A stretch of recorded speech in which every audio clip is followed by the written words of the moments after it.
In this video, I'll show you how you can use your calculator to solve a system of equations by converting it to an augmented matrix and having your calculator reduce that matrix to reduced row echelon form.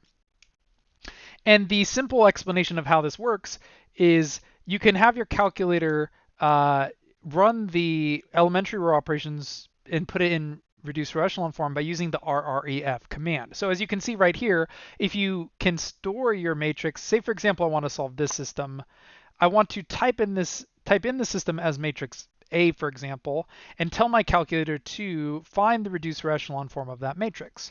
And basically what it will do is we'll go through all of those steps that I explained in the last couple videos to find this form, aka get the answers. So let's go ahead and do that with this exact example that I just did in the previous video. And instead of having to do all that math by hand or in my head, we could just have our calculator do it for us. So step one is to store this matrix into our calculator. And there's a step-by-step tutorial on your packet for how to do this in your calculator because it isn't necessarily quite as easy as it seems. But step one is to enter this into your matrix, or enter this matrix into your calculator and store it. And make sure to enter it in as A or B or C or whatever. I sort of showed you how to do this earlier when I was explaining how to do matrix multiplication in your calculator, but let's just go ahead and do it again for the record. So we go into second matrix menu, and we want to go over to edit and basically store this or whatever matrix we're trying to do in our calculator. And we're trying to do this example right here. So let me just bring that one up. And so when I go into editing my matrix, I go to the edit menu. This matrix is row by column. So it's 3 rows, 4 columns. So it's 3 by 4. And I want to make sure to type in all of those coefficients just as I did down here. You know, so it'll be 1, -1, 3, 4, 1, 2, -2, 10, 3, -1, 5, 14. Make sure to hit enter on that last one, and I can kind of make sure that every number is in there in the right spot. Make sure that's right. Because if I mess any of those up, obviously when I tell it to RREF that matrix, if I typed it in wrong, it's not going to give me the right answer. So cool. Now I'd advise quitting back to the main menu. So that's what step 3 says, is once the matrix is stored, return to the main screen using second quit. Then it says to use the RREF command to calculate the reduced row echelon form of the matrix. So kind of as I have here, that's my goal, is to type this into my calculator. So now for the last part of the matrix menu that I haven't explained yet, the names menu is how I access them. Edit is how I type them in and store them. The math menu is what actually has matrix mathematics.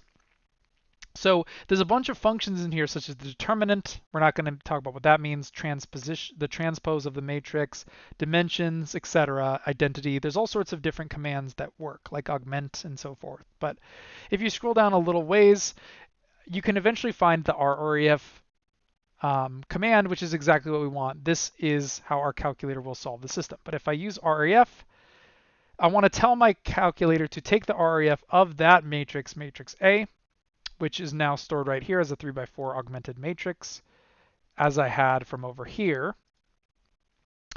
But now, basically, if I tell my calculator to take the reduced row echelon form of matrix A, it will do all that math that I did by hand in the last video and give me that same answer. And I can use this to check my work.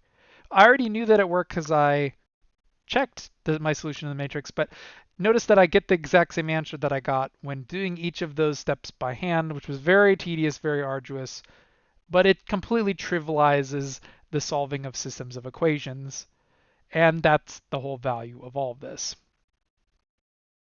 And there we have it. That's really it. So with the rest of this video, let's do a few more examples of solving systems via calculator method, and just practice it. So let's say I want to solve this system of equations. Basically, all I need to do is make sure to type it in as an augmented matrix, tell it to RREF it, should be good to go.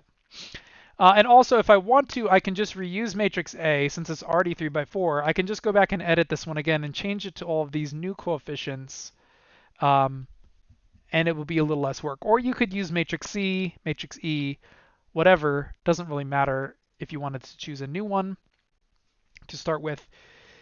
But I'm just going to use matrix A because I think it's a little bit easier here. So type in my coefficients: 4, 8, -4, 4, 3, 8, 5, -11, -2, 1, 12, -17,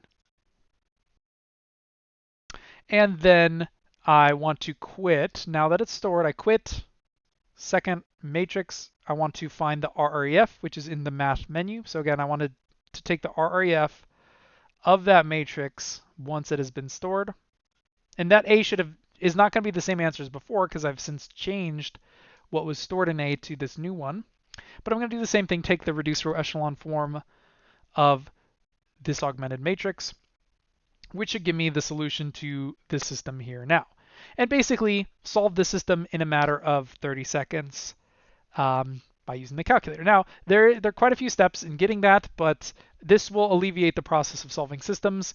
And on the final, what I'll give you is I'll give you probably a much harder system of equations than on the last test, and say solve it however you want. But I strongly recommend that you use your calculator to do it now that we've gone through all of the matrix math and how it is used to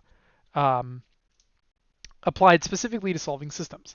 And matrix math is useful in way many more ways than just solving systems. But it's one way that you can probably agree is very useful in shortening the amount of math we have to do for this difficult procedure.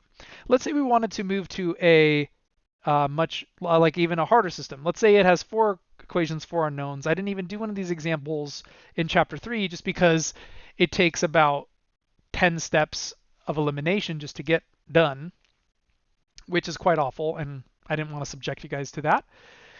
But it's trivially easy using matrix math and the elementary row operations. So basically, I just need to type in a 4 by 5 matrix, have our calculator run the same procedure, and it will reduce it down to reduced row echelon form, essentially solving it for me. So here, let's go ahead and just do this in matrix C, since I don't want to mess, whatever, I already have those other ones stored in there.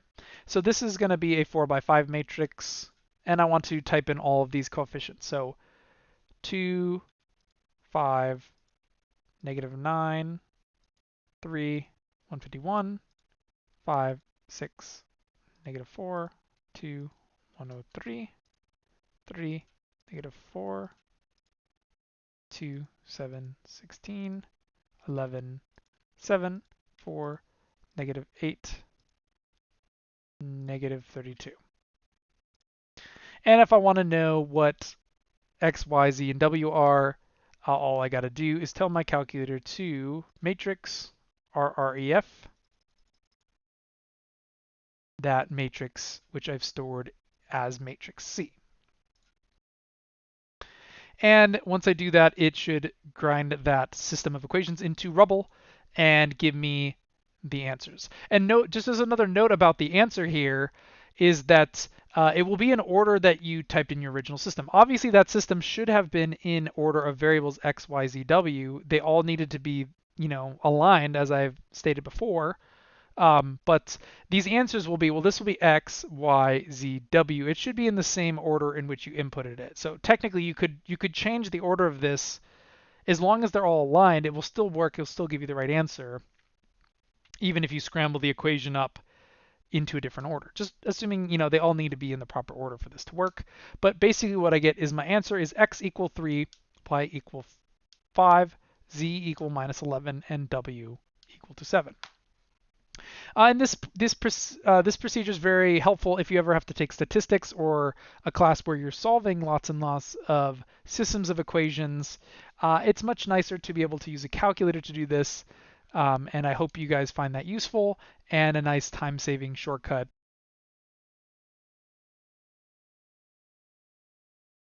and my headset turned itself off, so that's time to end this video up. Anyways, that's it for this week, and I will next week we will start working on chapter 7, and that's where we're going to end before the final. So basically, the new content uh, before the finals, chapter 6 and 7. So chapter 6 matrices, chapter 7 extended ideas, where we can actually use this stuff to help us in chapter 7 as well.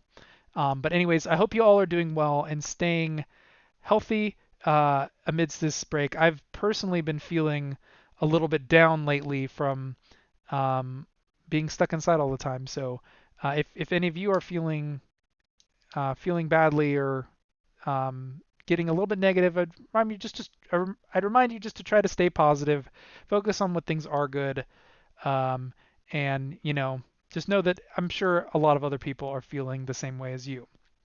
Anyways, see you all next time.